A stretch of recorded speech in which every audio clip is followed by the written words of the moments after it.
Morning, ಶುಭೋದಯ, ಶುಭ ಮುಂಜಾನೆ. ದಯಾಮಯನಾಗಿರುವಂಥ ದೇವರ ಮಹಾಕೃಪೆ ನಿಮಿತ್ತವಾಗಿ ರಾತ್ರಿಯಲ್ಲೆಲ್ಲ ಸುಖಕರವಾದ ನಿದ್ರೆಯನ್ನು ಕೊಟ್ಟು ಉದಯ ಕಾಲದಲ್ಲಿ ನಮ್ಮನ್ನು ಎಚ್ಚರಪಡಿಸಿ ದಿವ್ಯ ಸಂದೇಶವನ್ನು ಕೇಳುವುದಕ್ಕೆ ನಮ್ಮನ್ನು ಸನ್ನದ್ಧಗೊಳಿಸಿದಂತಹ ದೇವಾದಿ ದೇವನಿಗೆ ನಾವು ಹೃದಯ ತುಂಬಿ ಕೃತಜ್ಞತೆಗಳನ್ನು ಸಲ್ಲಿಸುವಂತರಾಗೋಣ. ಹೇಗಿದ್ದೀರಿ ಆತ್ಮೀಯ ದೇವಜನರೇ? ನಾನು ನಂಬುತ್ತೇನೆ ಯೇಸುವಿನ ನಾಮದಲ್ಲಿ ಪ್ರತಿಯೊಂದು ಮಂಡಲಗಳಲ್ಲಿಯೂ ರಾಜಾದಿರಾಜನು ನಿಮಗೆ ಸಮೃದ್ಧಿ, ಸಮಾಧಾನ, ಸಂತೋಷವನ್ನು ಕೊಟ್ಟು ಈ ಉದಯ ಕಾಲದಲ್ಲಿ ಇನ್ನೂ ಆತನೊಟ್ಟಿಗೆ ಬದುಕುವ ಒಂದು ಮಹಾಕೃಪೆಯನ್ನು ಆತನು ಕೊಟ್ಟಿದ್ದಾನೆಂಬುದಾಗಿ ನಾನಾದರೂ ನಂಬುವಂತನಾಗಿದ್ದೇನೆ. ದೇವಜನರೇ, ಇವತ್ತು ರಾತ್ರಿ 9 ಗಂಟೆಯಿಂದ ನಡೆಯುವಂಥ ವಿಶೇಷವಾದಂಥ ಹೆದರದಿರು ನನ್ನ ಮನವೇ ಜೂಮ್ ಆ್ಯಪ್ ಕುಟುಂಬ ಪ್ರಾರ್ಥನೆಗಾಗಿ ನಿಮ್ಮೆಲ್ಲರನ್ನ ಹೃದಯಪೂರ್ವಕವಾಗಿ ನಾನು ಸ್ವಾಗತಿಸ್ತಾ ಇದ್ದೇನೆ. ಏನಿದು ಕುಟುಂಬ ಪ್ರಾರ್ಥನೆ ಎಂಬುದಾಗಿ ಕೇಳ್ತೀರಾ? ದೇವಜನರೇ, ಕುಟುಂಬದಲ್ಲಿ ಪ್ರಾರ್ಥನೆ ಇಲ್ಲದೆ ಹೋದರೆ ಆ ಕುಟುಂಬ ಒಂದು ನರಕಕ್ಕೆ ಸಾದೃಶ್ಯವಾಗಿರುವಂಥದ್ದಾಗಿದೆ.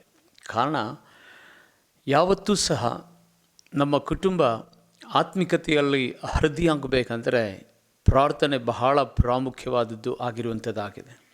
ಇವತ್ತು ನಿಮ್ಮ ಗುಡ್ಡಾರಗಳಲ್ಲಿ ಕುಡುಕು ಸೈತಾನನ ಆಳ್ವಿಕೆ ಮಾಡ್ತಾ ಇದ್ದಾನ. ಜೂಜು, ರಮ್ಮಿ, ಅನೇಕ ವಿಧವಾದಂಥ ಪಾಪದ ಕಾರ್ಯಗಳು, ಬಡತನ, ಶಾಪ, ಅಂಧಕಾರದ ಕ್ರಿಯೆಗಳು ಇವತ್ತು ನಿಮ್ಮ ಕುಟುಂಬವನ್ನು ಆಳ್ವಿಕೆ ಮಾಡ್ತಾ ಇದೆಯಾ? ಅದಕ್ಕೆ ಕಾರಣ ಏನೆಂದರೆ ಕುಟುಂಬದಲ್ಲಿ ಒಂದು ಮನಸ್ಸು ಇಲ್ಲದೆ ಇರುವಂಥದ್ದು.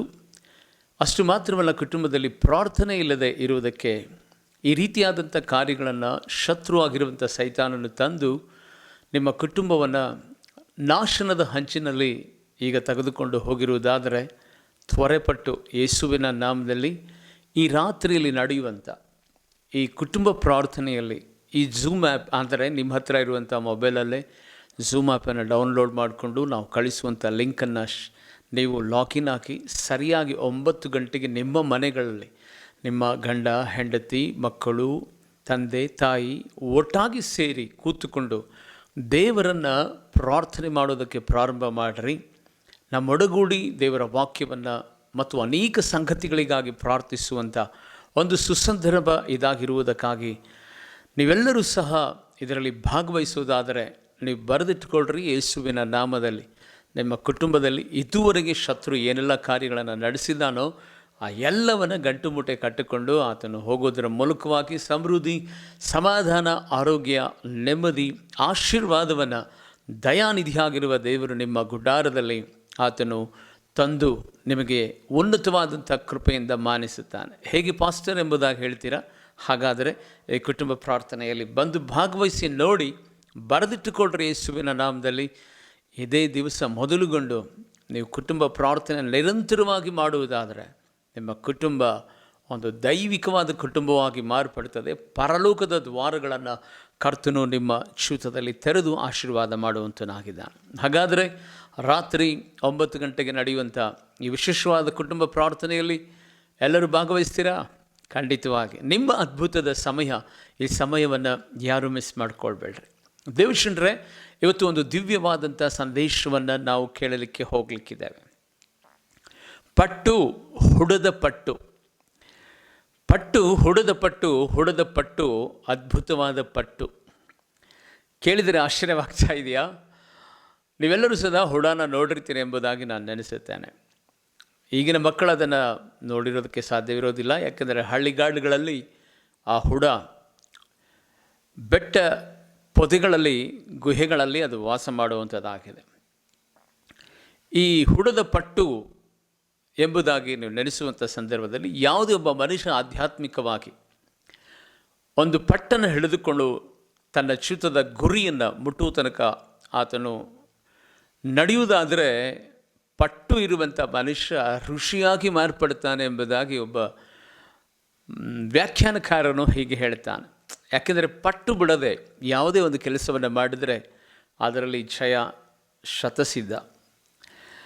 ಅನೇಕ ಜನರು ಇವತ್ತು ತಮ್ಮ ಜೀವಿತದಲ್ಲಿ ಅಲ್ಲೊಂದು ಸ್ವಲ್ಪ, ಇಲ್ಲೊಂದು ಸ್ವಲ್ಪ, ಹಾಗೆ ಹೀಗೆ, ಅಲ್ಲಿ ಕೆಲಸ ಮಾಡೋಣ, ಇಲ್ಲಿ ದುಡಿಯೋಕ್ಕೆ ಹೋಗೋಣ, ಈ ರೀತಿಯಾದಂಥ ಪರಿಸ್ಥಿತಿಗಳಿಂದಲೇ ತಮ್ಮ ಜೀವಿತದಲ್ಲಿ ಗುರಿ ಕಾಣದೆ, ಅದರಲ್ಲಿ ಜಯವನ್ನು ಹೊಂದದೆ ನಿರಾಶೆಯಿಂದ ಇರುವುದಾದರೆ ಈ ಸಂದೇಶವನ್ನು ಕೊನೆ ತನಕ ಕೇಳಿ ನಿಮ್ಮ ಬದುಕಿನಲ್ಲಿ ಒಂದು ದೊಡ್ಡದಾದಂಥ ನಂಬಿಕೆ, ಆಶೀರ್ವಾದ ದೇವರು ಅನುಗ್ರಹಿಸುವಂತನಾಗಿದ್ದ. ದೇವಜನರೇ, ದೇವರ ವಾಕ್ಯದಲ್ಲಿ ನಾವು ನೋಡುವಂಥವರಾಗಿದ್ದೇವೆ. ಒಬ್ಬ ಮನುಷ್ಯನು ಪಟ್ಟು ಹಿಡಿದು ತನ್ನ ಆತ್ಮಿಕತೆ ಬದುಕಿನಲ್ಲಿ ದೃಢವಾಗಿರುವಂಥ ಸಂದರ್ಭದಲ್ಲಿ ಖಂಡಿತವಾಗಿ ಅವನು ಜಯವನ್ನು ಹೊಂದುತ್ತಾನೆ. ಈ ಹುಡದ ಬಗ್ಗೆ ಹೇಳಿ ನಾನು ಮುಂದುವರಿತೇನೆ. ಈ ಹುಡ ಒಂದು ಮೊಳನೋ ಅಥವಾ ಇದಕ್ಕಿಂತ ಸ್ವಲ್ಪ ಉದ್ದ ಇರಬಹುದು, ಅಷ್ಟೇನು ಬಲಿಷ್ಠವಾದಂಥ ಹುಡ ಅಲ್ಲ. ಇದನ್ನು ಯುದ್ಧ ಕಾಲದಲ್ಲಿ ಅಥವಾ ಆ ವಿರೋಧಿಗಳ ಆ ರಾಜ್ಯದಲ್ಲಿ ಹೋಗಿ ಅವರು ಏನೆಲ್ಲ ಪ್ರಾಬ್ಲಮ್ ಮಾಡ್ತಾ ಇದ್ದಾರೆ ಎಂಬುದಾಗಿ ಹೇಳಿ ಆ ಕೋಟೆಯ ಒಳಗಡೆ, ಯಾಕೆಂದರೆ ಹಳೆಯ ದಿನಮಾನಗಳಲ್ಲಿ ಈಗಿನ ಹಾಗೆ ಸೈನಿಕರು ಬೇಲಿ ಹಾಕಿ ಇರ್ತಾ ಇರಲಿಲ್ಲ. ರಾಜರು ಒಳಗಡೆ ಇರ್ತಾಯಿದ್ರು, ಸೈನಿಕರು ಒಳಗಡೆ ಇರ್ತಾಯಿದ್ರು. ಬಲಿಷ್ಠವಾದಂಥ ಕೋಟೆಗಳನ್ನು ಕಟ್ಟಿಕೊಂಡು ಒಳಗಡೆ ಅವರು ವಾಸ ಮಾಡ್ತಿರುವಂಥ ಸಂದರ್ಭದಲ್ಲಿ ಹಳೆಯ ಕಾಲದಲ್ಲಿ ಸೈನಿಕರು ಈ ಹುಡವನ್ನು ಆ ರೀತಿಯಾದಂಥ ಕಾರ್ಯಕ್ಕೆ ಉಪಯೋಗಿಸ್ತಾ ಇದ್ರು. ಅದರ ಸೊಂಟಕ್ಕೆ ಹಗ್ಗವನ್ನು ಕಟ್ಟಿ ಆ ಕೋಟೆಗಳ ಮೇಲೆ ಅದನ್ನು ಬಿಸಾಡ್ತಾಯಿದ್ರು, ಎಸಿತಾಯಿದ್ರು. ಆ ಹುಡ ಅಲ್ಲಿ ಗಟ್ಟಿಯಾಗಿ ಹಿಡಿದುಕೊಳ್ತಾ ಇತ್ತು. ಅದಾದ ನಂತರ ಆ ಹಗ್ಗದ ಆ ಸಹಾಯದಿಂದ ಆ ಕೋಟೆಗಳನ್ನು ಹತ್ತಿ ಅದರ ಒಳಗಡೆ ಪ್ರವೇಶ ಮಾಡಿ ಆ ಕೋಟೆ ಒಳಗೆ ನಡೆಯುವಂಥ ಎಲ್ಲ ಸಂಗತಿಗಳನ್ನು ಕಲೆಕ್ಟ್ ಮಾಡ್ತಾಯಿದ್ರು. ಗಮನಿಸಿ, ಹುಡ ಅದರ ಶಕ್ತಿ ಎಷ್ಟು, ಅದರ ವೇಟ್ ಎಷ್ಟು, ಅದರ ಉದ್ದ ಅಗಲ ಎಷ್ಟು ನೀವು ನೋಡೇ ಇರ್ತೀರ. ಆದರೆ ಒಬ್ಬ ಮನುಷ್ಯ ಆ ಹುಡದ ಸೊಂಟಕ್ಕೆ ಹಗ್ಗವನ್ನು ಕಟ್ಟಿ ಆ ಕೋಟೆಯನ್ನು ಹತ್ತಿ ಆ ಕಡೆ ದಾಟುವ ತನಕ ಎಷ್ಟೇ ಶಕ್ತಿಯುತವಾದಂಥ ವ್ಯಕ್ತಿ ಅದನ್ನು ಎಳೆದರೂ ಸದಾ ಹುಡ ಮಾತ್ರ ತನ್ನ ಪಟ್ಟನ್ನು ಬಿಡ್ತಾ ಇರಲಿಲ್ವಂತೆ. ಮನುಷ್ಯನ ವೇಟ್ ಇಷ್ಟು, ಹುಡದ ವೇಟ್ ಇಷ್ಟು. ಹುಡದ ವೇಟ್ ಹಬ್ಬಬ್ಬ ಅಂದರೆ ಒಂದು 3 kg ಇರ್ಬೋದು. 100 kg ಇರುವಂಥ ಸೈನಿಕ ಆ ಹುಡದ ಸಹಾಯದಿಂದ ಹಗ್ಗದ ಮೇಲೆ ಆ ಸೊಂಟವನ್ನು ಆ ಕಟ್ಟಿದ ಆ ಹುಡದ ಸಹಾಯದಿಂದ ಮೇಲಕ್ಕೆ ಹತ್ತುತ್ತಾನಂದರೆ ಅದರ ಪಟ್ಟು ಎಷ್ಟು ಬಲಿಷ್ಠವಾಗಿರಬಹುದು. ಹೌದು ಪ್ರೀತಿಯುಳ್ಳ ದೇವಚಂದ್ರೇ, ಹುಡ ಪಟ್ಟಿಗೆ ಒಂದು ಗುರುತಾಗಿರುವಂಥದ್ದಾಗಿದೆ. ಇವತ್ತು ನಿನ್ನ ಆಧ್ಯಾತ್ಮಿಕತೆ ಬದುಕಿನಲ್ಲಿ ಯಾವುದೇ ಒಂದು ಸಂಗತಿಗಳಿರ್ಬೋದು, ನೀನು ಉದ್ಯೋಗ ಮಾಡ್ತಿರ್ಬೋದು, ನೀನು ವಿದ್ಯಾಭ್ಯಾಸ ಮಾಡ್ತಿರ್ಬೋದು, ಹೊಲ ಮನೆಗಳ ಕೆಲಸ ಮಾಡ್ತಿರ್ಬೋದು, ಅಥವಾ ರೈತನಾಗಿರ್ಬೋದು, ಅಥವಾ ಯಾವುದೇ ಒಂದು ಚಿಕ್ಕದು ಅಥವಾ ದೊಡ್ಡದಾದಂಥ ಕೆಲಸ ಉದ್ಯೋಗಗಳನ್ನು ಮಾಡ್ತಿರ್ಬೋದು. ಆ ಕೆಲಸದಲ್ಲಿ ನೀನು ಪಟ್ಟು ಬಿಡದೆ ಖಂಡಿತವಾಗಿಯೂ ಆ ಕಾರ್ಯದಲ್ಲಿ ಒಂದಲ್ಲ ಒಂದು ದಿನ ನಾನು ಸಾಧನೆಯನ್ನು ಮಾಡುತ್ತೇನೆ ಎಂಬುದಾಗಿ ನಿರ್ಧರಿಸಿದರೆ ಖಂಡಿತವಾಗಿ ಒಂದಲ್ಲ ಒಂದು ದಿನ ಆ ಕಾರ್ಯದಲ್ಲಿ ದೇವಾದಿದೇವನು ನಿನಗೆ ಜಯವನ್ನು ಅನುಗ್ರಹಿಸುವಂತವನಾಗಿದ್ದಾನೆ. ಅದಕ್ಕಾಗಿಯೇ ಕರ್ತನ ಸಮ್ಮುಖದಲ್ಲಿ ಎಚ್ಚರವಾಗಿ ಗಮನಿಸಿರಿ ಪ್ರೀತಿಯುಳ್ಳ ದೇವಜನರೇ, ಯಾವುದೇ ಒಬ್ಬ ವ್ಯಕ್ತಿ ಜಯವನ್ನು ಸುಲಭವಾಗಿ ಹೊಂದಿಕೊಳ್ಳೋದಕ್ಕೆ ಆಗೋದಿಲ್ಲ. ಅನೇಕ ಸಂದರ್ಭಗಳಲ್ಲಿ ನಾವು ಅಂದ್ಕೊಂಡಿರ್ತೇವೆ, ಜಯ ಹೊಂದಿದಂಥ, ಅಭಿವೃದ್ಧಿ ಹೊಂದಿದಂಥ, ಆಶೀರ್ವಾದ ಹೊಂದಿದಂಥ, ಬಲವಾದಂಥ ಒಂದು ದೊಡ್ಡ ಸ್ಥಿತಿಯಲ್ಲಿ ಬೆರೆಯುವಂಥ ವ್ಯಕ್ತಿಗಳನ್ನು ನೋಡುವಂಥ ಸಂದರ್ಭದಲ್ಲಿ ಅಬ್ಬಬ್ಬ ಎಷ್ಟು ದೇವರ ಆಶೀರ್ವಾದ ಮಾಡಿದ್ದಾನೆ, ಎಷ್ಟು ಬಲಿಷ್ಠರಾಗಿದ್ದಾರೆ, ಎಷ್ಟೊಂದು ಕೃಪೆ ದೇವರವರಿಗೆ ಕೊಟ್ಟಿದ್ದಾರೆ ಅಂತ. ನಾನು ನಿಮಗೊಂದು ಮಾತು ಹೇಳ್ತೇನೆ, ಇದನ್ನು ಬರೆದುಕೊಳ್ಳ್ರಿ. ಸೋಲಿಲ್ಲದೆ ಜಯವನ್ನು ಹೊಂದಿಕೊಳ್ಳೋದಕ್ಕೆ ಯಾರಿಂದಲೂ ಸಾಧ್ಯವಿಲ್ಲ. ಅನೇಕ ಸಾರಿ ಸೋತ ನಂತರ ಕೆಲವೊಂದು ಸಾರಿ ಮಾತ್ರ ಮಾನವನಿಗೆ ಜಯ ಸಿಗುವಂಥದ್ದಾಗಿದೆ. ಪ್ರಥಮವಾಗಿ ಜಯವನ್ನು ಸಿಕ್ಕರೆ ಮುಂದೆ ಬರುವಂಥ ಸೋಲನ್ನು ಸಹಿಸಿಕೊಳ್ಳಲಿಕ್ಕೆ ಆಗದೆ ಅನೇಕ ಜನರು ಆತ್ಮಹತ್ಯೆ ಮಾಡಿಕೊಂಡಂಥ ಕ್ರಿಯೆಗಳನ್ನು ನಾನು ನೋಡಿದವನಾಗಿದ್ದೇನೆ. ಅದಕ್ಕಾಗಿಯೇ ಪ್ರತಿಯೊಬ್ಬ ಮಾನವನ ಜೀವಿತದಲ್ಲಿ ಜಯ ಹೊಂದಬೇಕಂದರೆ ಸೋಲಿನ ಆ ಮೆಟ್ಟಿಲುಗಳನ್ನು ದಾಟಿದ ನಂತರವೇ ಸಿಗುವಂಥ ಜಯ, ಅದು ಕೊನೆ ತನಕ ಇರುವಂಥದ್ದಾಗಿದೆ. ಹಾಗಾಗಿ ನಿನ್ನ ವೈಯಕ್ತಿಕವಾದಂಥ ಯಾವುದೇ ರಂಗ ಇರಬಹುದು, ಸೇವೆ ಇರಬಹುದು, ಆಧ್ಯಾತ್ಮಿಕತೆ ಬದುಕಿರಬಹುದು, ವಿದ್ಯಾಭ್ಯಾಸ ಇರಬಹುದು, ವೈಯಕ್ತಿಕವಾದ ಬದುಕಿನಲ್ಲಿ ನೀನು ಮಾಡುವಂಥ ಯಾವುದೇ ಪ್ರಯಾಸಗಳಿರಬಹುದು. ದೇವ ಮಗುವೆ, ಪ್ರತಿಯೊಂದರಲ್ಲೂ ಸದಾ ಪಟ್ಟು ಇರಬೇಕು. ಪಟ್ಟು ಇದ್ದರೆ ಮಾತ್ರ ಖಂಡಿತವಾಗಿ ಒಂದಲ್ಲ ಒಂದು ದಿನ ನಾವು ಜಯವನ್ನು ಹೊಂದುತ್ತೇವೆ. ನೋಡ್ರಿ, ಆ ಹುಡ ಒಬ್ಬ ಸೈನಿಕನಲ್ಲ, 2, 3, 4, 5 ಜನ, 100 ಸೈನಿಕರು ಆ ಹಗ್ಗವನ್ನು ದಾಟಿ ಆ ಕೋಟೆಯನ್ನು ಹತ್ತುವ ತನಕ ಅದಕ್ಕೆಷ್ಟೇ ನೋವಾದರೂ, ಅದಕ್ಕೆಷ್ಟೇ ವಿಧವಾದಂಥ ಬಾಧೆ ಬಂದರೂ ಸದಾ ಅದು ಪಟ್ಟನ್ನು ಮಾತ್ರ ಬಿಡುತ್ತಿರಲಿಲ್ವಂತೆ.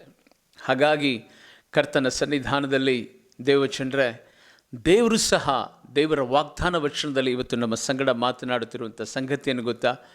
ಜೀವಿತದಲ್ಲಿ ನೀನು ಅನೇಕ ಸಾರಿ ಬಿದ್ದಿರಬಹುದು, ಅನೇಕ ಸಾರಿ ಮೇಲೆ ಕೇಳಲಾರದಂಥ ಪರಿಸ್ಥಿತಿನಲ್ಲಿ ನೀನಿರ್ಬೋದು. ಒಂದು ವೇಳೆ ಎಷ್ಟೋ ಪ್ರಯತ್ನಪಟ್ಟು ನಿರಾಸೆಯಿಂದ ನಿನ್ನ ಬದುಕಿನಲ್ಲಿ ಬೇಡಪ್ಪ ಈ ಸಹವಾಸ ಎಂಬುದಾಗಿ ಅಂದುಕೊಂಡು ನಿರಾಸೆ ನಿಸ್ಪೃಹದಿಂದ ಇವತ್ತು ಅಲೆದಾಡುತ್ತಿರ್ಬೋದು. ಆದರೆ ದೇವರ ವಾಕ್ಯ ಏನು ಹೇಳ್ತದೆ ಗೊತ್ತಾ? ಯೆರೆಮೀಯನ ಪ್ರವಾದನೆ ಗ್ರಂಥ 8ನೇ ಅಧ್ಯಾಯದ 4ನೇ ವಚನ, ಬಿದ್ದು ಹೋದವರು ತಿರುಗಿ ಏಳಲಾರರೋ, ಬಿಟ್ಟು ಹೋದವನು ತಿರುಗಿ ಬಳಿಗೆ ಬರಲಾರನೋ ಎಂಬುದಾಗಿ. ದೇವಚಂದ್ರೆ, ಅನೇಕ ಸಾರಿ ಈಗ ತಾನೇ ನಾನು ಹೇಳಿದ ಹಾಗೆ ಮಾನವನ ಜೀವಿತದಲ್ಲಿ ಏಳು ಬೀಳುಗಳು ಸಹಜ. ನಾನು ನೆಟ್ಟಗೆ ನಡೀತೇನೆ, ನಾನು ಹುಟ್ಟಿದ ತಕ್ಷಣ ನಾನು ನೆಟ್ಟಗೆ ನಡ್ಕೊಂಡು ಬಂದಿದ್ದೇನೆ ಅನ್ನೋಂಥ ಹೇಳೋರು ಯಾರೂ ಇಲ್ಲ. ನಾನು ಹುಟ್ಟಿದಾಗಲಿಂದ ಒಂದು ವಿಷಯದಲ್ಲೂ ಸಹ, ಒಂದು ಕಾರ್ಯದಲ್ಲೂ ಸಹ ನಾನು ಬಿದ್ದಿಲ್ಲ. ನಾನು ಎಲ್ಲ ವಿಷಯಗಳಲ್ಲಿ ಸಹ ನಾನು ಚೆನ್ನಾಗಿ ಇದ್ದೀನಿ ಎಂಬುದಾಗಿ ಹೇಳುವಂಥ ವ್ಯಕ್ತಿಗಳನ್ನು ನಾವು ನೋಡೋದಕ್ಕೆ ಸಾಧ್ಯವೇ ಇಲ್ಲ. ಯಾಕೆಂತ ಹೇಳಿದರೆ, ಮಾನವನ ಜೀವಿತದಲ್ಲಿ ಏಳೋದು ಬೀಳೋದು ಸಹಜ. ಯಾಕೆ ಗೊತ್ತಾ? ಕರ್ತನ ಸನ್ನಿಧಾನದಲ್ಲಿ ಆದಿ ದೈವ ಜನರನ್ನು ನಾವು ನೋಡುವಂಥ ಸಂದರ್ಭದಲ್ಲಿ, ನಮ್ಮ ಪೂರ್ವಿಕರನ್ನು ಗಮನಿಸುವಂಥ ವೇಳೆಯಲ್ಲಿ ಅನೇಕ ಸಾರಿ ಬಿದ್ದರು ಎದ್ದರು, ಬಿದ್ದರು ಎದ್ದರು. ಯಾಕೆಂದರೆ ಅಬ್ರಹಾಮನ ನಾವು ಗಮನಿಸುತ್ತೇವೆ, ಆತನು ಸದಾ ಅನೇಕ ಸಂದರ್ಭಗಳಲ್ಲಿ ಬಿದ್ದು ಆತನು ಎದ್ದಂಥ ಸಂಗತಿಗಳು ನಾವು ನೋಡುತ್ತೇವೆ. ಅಷ್ಟು ಮಾತ್ರವಲ್ಲ, ಮೋಸೆ ಇರ್ಬೋದು, ದಾವಿದನಿರ್ಬೋದು, ದೆನಾಕೆ ಸ್ತೋತ್ರವಾಗಲಿ, ಯಾಕೋಬನಿರ್ಬೋದು, ಇವರು ಅನೇಕ ಸಾರಿ ದೈವ ಭಕ್ತರೇ, ಆಧ್ಯಾತ್ಮಿಕವಾಗಿ ಭಾಳ ಎತ್ತರದಲ್ಲಿ ನಮಗೆ ಕಾಣುವಂಥ ವ್ಯಕ್ತಿಗಳೇ. ಯೋನಾಗಿರ್ಬೋದು, ಇವರೆಲ್ಲರೂ, ಯೋಬ, ಇವರೆಲ್ಲರೂ ಸಹ ತಮ್ಮ ಜೀವಿತದಲ್ಲಿ ಆಧ್ಯಾತ್ಮಿಕವಾಗಿ ಬಿದ್ದವರೇ. ಆದರೆ ಬಿದ್ದಂಥ ಸ್ಥಳದಲ್ಲಿ ಇವರು ಇರಲಿಲ್ಲ. ಇವರು ಮೇಲಕ್ಕಿದ್ದರು, ಮತ್ತೆ ತಿರುಗಿ ದೇವರ ಕಡೆಗೆ ಸ್ಥಿರವಾಗಿ ನಿಂತುಕೊಂಡರು. ದೇವರು ಇವರನ್ನು ಬಲವಾಗಿ ಉಪಯೋಗ ಮಾಡಿದನೋ, ಅದ್ಭುತವಾದಂಥ ರೀತಿಯಲ್ಲಿ ಇವರನ್ನು ಆಶೀರ್ವಾದ ಮಾಡುವುದನ್ನು ನಾವು ಗಮನಿಸುತ್ತೇವೆ. ನಮ್ಮನ್ನೇ ನಾವು ಗಮನಿಸಿಕೊಳ್ಳುವಂಥವರಾಗೋಣ. ಒಂದು ಮಗು ತಾಯಿ ಗರ್ಭದಲ್ಲಿ ಹುಟ್ಟುತ್ತದೆ ಎಂಬುದಾಗಿ ನೆನೆಸಿರಿ, ಅದು ಎದ್ದೊಳೋದಕ್ಕೆ ಅಟ್ಲೀಸ್ಟ್ 1 ವರ್ಷ 12 ತಿಂಗಳು ಬೇಕಾಗ್ತದೆ. 12 ತಿಂಗಳಾದರೂ ಬೇಕಾಗ್ತದೆ. ಹಾಗಂತ ಹೇಳಿ 12 ತಿಂಗಳು ಅಥವಾ 1.5 ವರ್ಷಕ್ಕೂ ಆ ಮಗು ಎದ್ದು ಬೇಗನೆ ನಡೆಯೋದಿಲ್ಲ ರೀ. ಅದು ಹೇಳೋದಕ್ಕೆ ಪ್ರಯತ್ನ ಪಡ್ತದೆ. ಮೊದಲು ಅದು ನಡೆಯೋದಕ್ಕಿಂತ ಮುಂಚೆ ಅದು ದಬ್ಬಾಕೊಳ್ಳುತ್ತೆ, ಅಂದರೆ ಉಲ್ಟಾ ಮಲಗುತ್ತೆ, ಹೊಟ್ಟೆಯಿಂದ ನಡೆಯೋದಕ್ಕೆ ಸ್ಟಾರ್ಟ್ ಮಾಡುತ್ತೆ. ಅದಾದ ಮೇಲೆ ಮೊಣಕಾಲು ಕೈಗಳನ್ನು ಇಟ್ಟು ಮೆಲ್ಲಕ್ಕೆ ಒಂದೇ ಒಂದು ಹೆಜ್ಜೆ ಕಾಲು ಕೈಯನ್ನು ಇಟ್ಟು ನಡೀತದೆ. ಹಾಗೆ ನಡೀತಾ ಗೋಡೆ ಹತ್ತಿರ ಹೋಗುತ್ತೆ. ಆ ಗೋಡೆಯನ್ನು ಹತ್ತಿ ನಿಂತ್ಕೊಳ್ಳೋದಕ್ಕೆ ಪ್ರಯತ್ನ ಪಡ್ತದೆ. ಒಂದೇ ಸರಿ ಅದು ನಿಂತ್ಕೊಳ್ಳೋದಿಲ್ಲ, ಬೀಳುತ್ತೆ, ಏಳುತ್ತೆ, ನಿಂತ್ಕೊಳ್ಳುತ್ತೆ. ಆದರೆ ಅದು ಅಳೋದಿಲ್ಲ ನೋಡ್ರಿ, ಮತ್ತೆ ಪ್ರಯತ್ನವನ್ನು ಪಡ್ತಾನೇ ಇರ್ತದೆ. ಅದಾದ ನಂತರ ಚೇರುಗಳ ಹತ್ತಿರ ಬರುತ್ತೆ, ಆ ಚೇರಿನ ಕಾಲನ್ನು ಹಿಡ್ಕೊಳ್ತದೆ, ಚೇರನ್ನು ಹಿಡ್ಕೊಳ್ತದೆ, ನಿಂತ್ಕೊಳ್ತದೆ, ಮತ್ತೆ ಬೀಳುತ್ತದೆ, ಮಂಚ ಹತ್ತಿರ ಹೋಗ್ತದೆ, ಆ ಮಂಚವನ್ನು ಹತ್ತೋದಕ್ಕೆ ಪ್ರಯತ್ನ ಪಡ್ತದೆ, ಹಿಡ್ಕೊಳ್ತದೆ. ಹೀಗೆ ಅದು ತನ್ನ ಪ್ರಯತ್ನವನ್ನು ಪಟ್ಟು ಬಿಡದೆ ಆ ಮಗು ಎತ್ತೋಳೋದಕ್ಕೆ ಪ್ರಯತ್ನ ಪಟ್ಟು ಅದಾದ ನಂತರ ನಿಂತ್ಕೊಳ್ಳಾಗ ತಾಯಿ ತಂದೆ ತುಂಬ ಸಂತೋಷ ಪಡ್ತಾರೆ. ಆ ಮಗು ಸದಾ ಸಂತೋಷ ಪಡ್ತದೆ. ಯಾಕೆಂದರೆ ಆ ಮಗುವಿನ ಒಂದು ಪ್ರಯತ್ನ ಏನೆಂದರೆ, ನನ್ನ ತಾಯಿ ನಡೀತಾ ಇದ್ದಾಳೆ, ನನ್ನ ತಂದೆ ನಡೀತಾ ಇದ್ದಾನೆ, ನನ್ನ ಅಣ್ಣ ನಡೀತಿದ್ದಾನೆ, ಊರಿನವರೆಲ್ಲ ನಡೀತಾ ಇದ್ದಾರೆ, ನಾನು ಸಹ ಅವರ ಹಾಗೆ ನಡಿಬೇಕೆನ್ನುವಂಥ ಪಟ್ಟು ಆ ಮಗುಗೆ ಬರ್ತದೆ. ಆದರೆ ಅದು ಬೀಳ್ತಾ ಇರುವಂಥ ಸಂಗತಿಗಳನ್ನು ನೋಡುವಾಗ ಬೀಳುತ್ತೆ ಏಳುತ್ತೆ. ಬದುಕಿನ ಎಲ್ಲ ದಿನಗಳು ಜಯವನ್ನು ಹೊಂದಬೇಕಂದರೆ ಈ ರೀತಿಯಾದಂಥ ಸಂಭವ ಮಾನವನಿಗೆ ಎದುರಾಗುತ್ತದೆ. ಒಂದೇ ಸಾರಿ ಎಲ್ಲವನ್ನ ಸಾಧನೆ ಮಾಡೋದಕ್ಕೆ ಆಗೋದಿಲ್ಲ. ಹಾಗಂತ ಹೇಳಿ ಭಾಳ ಜನರು ಇವತ್ತಿನ ದಿನಮಾನಗಳಲ್ಲಿ ನೀತಿವಂತಿಕೆಯನ್ನು ತೋರಿಸೋದಕ್ಕೆ ಸಿದ್ಧರಾಗ್ತಾರೆ. ನಾನು ಯಾವತ್ತೂ ಬಿದ್ದೇ ಇಲ್ಲ, ಯಾವತ್ತೂ ಸದಾ ನಾನು ತಪ್ಪೇ ಮಾಡಿಲ್ಲ, ಯಾವತ್ತೂ ನನ್ನ ಬದುಕಿನಲ್ಲಿ ನಾನು ಪರಿಶುದ್ಧನೋ, ನಾನು ನೀತಿವಂತನೋ, ನಾನು ಅವರ ಹಾಗೆ ಅಲ್ಲ, ನಾನು ಇವರ ಹಾಗೆ ಅಲ್ಲ, ನನ್ನಷ್ಟು ಒಳ್ಳೆಯವನು ಯಾರಿಲ್ಲ, ಅವರು ಮಾತ್ರ ಪಾಪಿಗಳು ಎಂಬುದಾಗಿ ಅವರು ಬಿದ್ದಿರುವಂಥ ಸಂಗತಿಗಳನ್ನು ಇವರು ಬಹಳ ವಿಮರ್ಶೆ ಮಾಡಿಕೊಂಡು ತಮ್ಮನ್ನು ತಾವು ಕಾಲರನ್ನು ಮೇಲೆತ್ಕೊಂಡು ಅವ್ರು ತಮ್ಮನ್ನು ತಾವು ಭಾಳ ಒಳ್ಳೆಯವರು ಎಂಬುದಾಗಿ ನೆನೆಸ್ಕೊಳ್ತಾರೆ. ಆದರೆ ಬೈಬಲ್ ಹೇಳ್ತದೆ, ನೀತಿವಂತನು ಇಲ್ಲ, ಒಬ್ಬನು ಇಲ್ಲ ಎಂಬುದಾಗಿ. ಬೈಬಲ್ ಹೇಳ್ತದೆ, ಬಿದ್ದವನು ಏಳದೆ ಇರ್ತಾನ ಅಂತ. ಪ್ರೀತಿಯುಳ್ಳ ದೇವಜನರೇ, ಬರೀ ಮಗು ಬೀಳೋದು ಹೇಳೋದು ಮಾತ್ರ ಅಲ್ಲ, ಅನೇಕ ಯೌವನಸ್ಥ ಮಕ್ಕಳು, ಮಧ್ಯಪ್ರಾಯಕ್ಕೆ ಬಂದಂಥ ಹಿರಿಯರು, ವಯಸ್ಸಾದಂಥ 40-50 ವರ್ಷಗಳು ದಾಟಿದಂಥ ವ್ಯಕ್ತಿಗಳು ಸದಾ ಕಲ್ಲುಗಳನ್ನು ಎಡವಿ ಬೀಳ್ತಾರೆ. ಆದರೆ ಬಿದ್ದ ಸ್ಥಳದಲ್ಲೇ ಅವರು ಇರಲ್ಲ. ಅವರು ಎಷ್ಟೇ ವಿಧವಾದಂಥ ಬಲಹೀನತೆಯಿಂದ ತುಂಬಿರುವಂಥ ವ್ಯಕ್ತಿಗಳಾಗಿದ್ದರೂ ಅವರು ತಮ್ಮ ಶಕ್ತಿ ಸಾಮರ್ಥ್ಯವನ್ನು ಅದರ ಮೇಲೆ ಹಾಕಿ ಅವರು ಮೇಲಕ್ಕೆ ಏಳುತ್ತಾರೆ, ಎದ್ದು ನಡೆದಾಡ್ತಾರೆ. ಕೆಲವೊಂದು ಸಾರಿ ಮಕ್ಕಳು ಬಿದ್ದಾಗ ಅವ್ರಿಗೆ ಅವಮಾನವಾಗ್ತದೆ. ಆ ವೇಳೆಯಲ್ಲಿ ಅಕ್ಕಪಕ್ಕ ನೋಡ್ತಾರೆ, ಯಾರು ನೋಡಿದ್ರೆ ಅಳೋಕ್ಕೆ ಸ್ಟಾರ್ಟ್ ಮಾಡ್ತಾರೆ. ಒಂದು ವೇಳೆ ಯಾರು ಇಲ್ಲ ಅಂದರೆ ಅವರು ಎದ್ದು ಸ್ಟ್ರೈಟಾಗಿ ನಡೀತಾರೆ. ಹೀಗೆ ಮಾನವನ ಜೀವಿತದಲ್ಲಿ ಏಳು ಬೀಳುಗಳು ಸಹಜವಾಗಿರುವಂಥದ್ದಾಗಿದೆ. ಆದರೆ ಕರ್ತನ ಸನ್ನಿಧಾನದಲ್ಲಿ ದೇವಜನರೇ, ದೇವರು ಯಾರನ್ನು ಆತನು ಗುರುತು ಹಿಡಿಯುತ್ತಾನೆ, ಯಾರನ್ನು ಆತನು ಆಶೀರ್ವಾದ ಮಾಡುತ್ತಾನೆ ಎಂಬುದಾಗಿ ನಾವು ನೆನೆಸುವಂಥ ಸಂದರ್ಭದಲ್ಲಿ ಪಟ್ಟು ಬಿಡದೆ ತಮ್ಮ ಕಾರ್ಯವನ್ನು ಸಾಧಿಸುವಂಥ ವ್ಯಕ್ತಿಗಳಿಂದ ಆತನು ಆಶೀರ್ವಾದ ಮಾಡುತ್ತಾನೆ. ದೇವ ಸನ್ನಿಧಾನದಲ್ಲಿ ತನ್ನ ಶಿಷ್ಯರನ್ನು ಆರಿಸಿಕೊಳ್ಳುವುದಕ್ಕೋಸ್ಕರವಾಗಿ ಗಲಿಲಿಯ ಸಮುದ್ರದ ತೀರದ ಬಳಿನಲ್ಲಿ ಯೇಸು ಸ್ವಾಮಿ ಹೋಗ್ತಾನೆ. ಆ ವೇಳೆಯಲ್ಲಿ ಅಲ್ಲಿ ಪೇತ್ರನು ರಾತ್ರಿಯಲ್ಲೆಲ್ಲ ಮೀನನ್ನು ಹಿಡಿಯೋದಕ್ಕೆ ಪ್ರಯತ್ನಿಸ್ತಾ ಇರ್ತಾನೆ. ಬೆಳಗಿನ ಜಾವದಲ್ಲಿ ಆತನು ಒಂದು ಮೀನು ಸಿಗದೆ ಬಲೆಯನ್ನು ತೊಳಿತಾ ಇರ್ತಾನೆ. ಆತ್ಮೀಯ ದೇವಜನರೇ, ಆತನಿಗೆ ಯೇಸು ಸ್ವಾಮಿ ಸಡನ್ನಾಗಿ ಒಂದು ಮಾತನ್ನು ಹೇಳ್ತಾನೆ. ಏನಂತ ಅಂದರೆ, ಈಗ ನೀನು ನನ್ನ ಹಿಂದೆ ಬರ್ತೀಯಾ, ನಾನು ನಿನ್ನನ್ನು ಮನುಷ್ಯರನ್ನು ಹಿಡಿಯುವಂಥ, ಆತ್ಮಗಳನ್ನು ಹಿಡಿಯುವಂಥ ಬೆಸ್ತನನ್ನಾಗಿ ಮಾಡುತ್ತೇನೆ ಎಂಬುದಾಗಿ. ತಕ್ಷಣವೇ ನಾನು ದೇವರಿಗೆ ಕೇಳ್ತೇನೆ, ಏನಂತ ಅಂದರೆ ಒಂದು ಯೋಚನೆ ಬರ್ತದೆ. ರಾತ್ರಿಯಲ್ಲೆಲ್ಲ ಆತನು ಪ್ರಯತ್ನಪಟ್ಟ ಒಂದು ಮೀನನ್ನು ಸದಾ ಹಿಡಿಯೋದಕ್ಕೆ ಆಗದೇ ಇರುವಂಥ ವ್ಯಕ್ತಿಗೆ ಹೇಗೆ ಆತ್ಮಗಳನ್ನು ಹಿಡಿಯುವಂಥ ಮನುಷ್ಯನನ್ನಾಗಿ ನೀನು ಕರೀತೀಯಾ? ಆ ಸಾಮರ್ಥ್ಯ ಆತನ ಒಳಗಡೆ ಇದೆಯಾ ಎಂಬುದಾಗಿ ಒಂದು ವೇಳೆ ದೇವರಿಗೆ ಪ್ರಶ್ನೆ ಕೇಳೋದಾದರೆ, ದೇವರು ಹೇಳುವಂಥ ಸಂಗತಿಯನ್ನು ಗೊತ್ತಾ? ಅವನು ಎಷ್ಟು ಬಲಿಷ್ಠನಾಗಿದ್ದಾನೋ ಅಥವಾ ಎಷ್ಟು ವಿದ್ಯಾವಂತನಾಗಿದ್ದಾನೋ, ಅವನು ಎಂಥ ವ್ಯಕ್ತಿಯಾಗಿದ್ದಾನೋ, ಬಡವನಾಗಿದ್ದಾನೋ, ನನಗೆ ಅದು ಪ್ರಾಮುಖ್ಯವಾದಂಥ ಸಂಗತಿ ಅಲ್ಲ. ಆದರೆ ಅವನಲ್ಲಿರುವಂಥ ಒಂದು ಒಳ್ಳೆಯ ಗುಣ ಏನೆಂದರೆ, ರಾತ್ರಿ 9 ಗಂಟೆಗೆ ಬಲೆ ಬೀಸುವುದಕ್ಕೆ ಪ್ರಾರಂಭ ಮಾಡ್ತಾನೆ. 12 ಗಂಟೆ ಆಗ್ತದೆ, 3 ತಾಸುಗಳು ಮುಗಿತದೆ, ಒಂದು ಮೀನು ಸಿಗಲ್ಲ. 1 ಗಂಟೆ ಆಗುತ್ತದೆ, ಒಂದು ಮೀನು ಸಿಗಲ್ಲ. 2, 3, 4 ಗಂಟೆ ಆಗ್ತದೆ, ಒಂದು ಮೀನು ಸಿಗಲ್ಲ. 5 ಗಂಟೆ ಆಗ್ತದೆ, ಆದರೆ ಒಂದು ಮೀನು ಸಿಗೋದಿಲ್ಲ. 6 ಗಂಟೆ ಜಾವದಲ್ಲಿ ಏನೇನೂ ಸಿಗದೆ ಇರುವಾಗ ಸಮುದ್ರದಿಂದ ಆಚೆ ಬಂದು ಆತನು ಆ ಬಲೆಯನ್ನು ತೊಳಿತಾ ಇರ್ತಾನೆ. ನಾನು ಅಂದರೆ ಯೇಸು ಸ್ವಾಮಿ ಅಲ್ಲಿ ಪೇತ್ರನಲ್ಲಿ ಯಾವುದೇ ಬಲವನ್ನು, ಯಾವುದೇ ಜ್ಞಾನ ತಿಳುವಳಿಕೆಯನ್ನು ನೋಡಲಿಲ್ಲ. ಪ್ರೀತಿಯುಳ್ಳ ದೇವಜನರೇ, ಯೇಸು ಸ್ವಾಮಿ ನೋಡಿದ್ದೇನು ಗೊತ್ತಾ? ಪಟ್ಟು ಬಿಡದೆ ಮೀನು ಸಿಗಲಿ ಸಿಗದೆ ಇರಲಿ, ಆತನ ಪ್ರಯತ್ನವನ್ನು ಮಾತ್ರ ನಿಲ್ಲಿಸಲಿಲ್ಲ. ಇದು ದೇವರಿಗೆ ಇಷ್ಟವಾದಂಥ ಸಂಗತಿ. ಅದಕ್ಕೆ ಆತನಲ್ಲಿದ್ದಂಥ ಆ ಹಠ, ಪಟ್ಟು ಬಿಡದೇ ಇರುವಂಥ ಆ ಕ್ರಿಯೆಯನ್ನು ನೋಡಿದಂಥ యేసಯ್ಯ ಆತನನ್ನು ಆತ್ಮಗಳನ್ನು ಹಿಡಿಯುವಂಥ ಬೆಸ್ತನನ್ನಾಗಿ ನಾನು ನಿನ್ನನ್ನು ಮಾಡುತ್ತೇನೆ ಎಂಬುದಾಗಿ ಹೇಳಿ ಆತನನ್ನು ಕರೆದು ಆಶೀರ್ವಾದ ಮಾಡ್ತಾನೆ. ದೇನಾಕ್ಕೆ ಸ್ತೋತ್ರವಾಗಲಿ. ಇನ್ನೊಂದು ಹೆಸರು ಜ್ಞಾಪಕಕ್ಕೆ ಬರ್ತದೆ.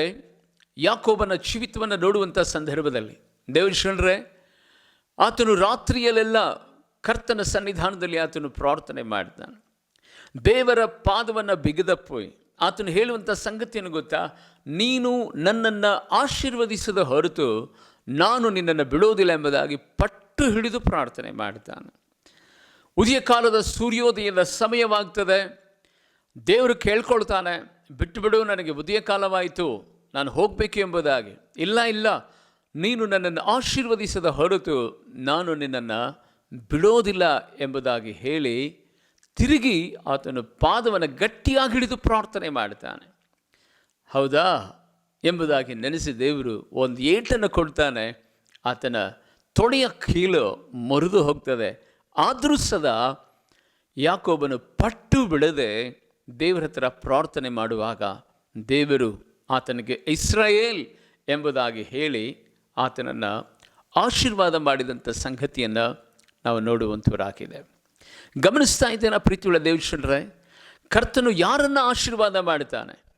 ಪಟ್ಟು ಬಿಡದೆ ಪ್ರಾರ್ಥಿಸುವಂಥವರನ್ನು, ಪಟ್ಟು ಬಿಡದೆ ತನ್ನ ಕಾರ್ಯದನ್ನು ಸಾಧಿಸುವಂಥ ವ್ಯಕ್ತಿಗಳನ್ನು, ಪಟ್ಟು ಬಿಡದೆ ತನಗೆ ಕೊಟ್ಟಲ್ಪಟ್ಟಂಥ ಜವಾಬ್ದಾರಿಯನ್ನು ನಿರಂತರವಾಗಿ ಮಾಡುವಂಥ ವ್ಯಕ್ತಿಗಳನ್ನು, ಪಟ್ಟು ಬಿಡದೆ ಸಾಧಿಸುವಂಥ ವ್ಯಕ್ತಿಗಳನ್ನು, ಹಗಲು ಇರುಳು ಆ ಕಾರ್ಯದಲ್ಲಿ ಮುನ್ನುಗ್ಗುವಂಥ ವ್ಯಕ್ತಿಗಳನ್ನು ಆತನು ಆಶೀರ್ವಾದ ಮಾಡಿದಾನ.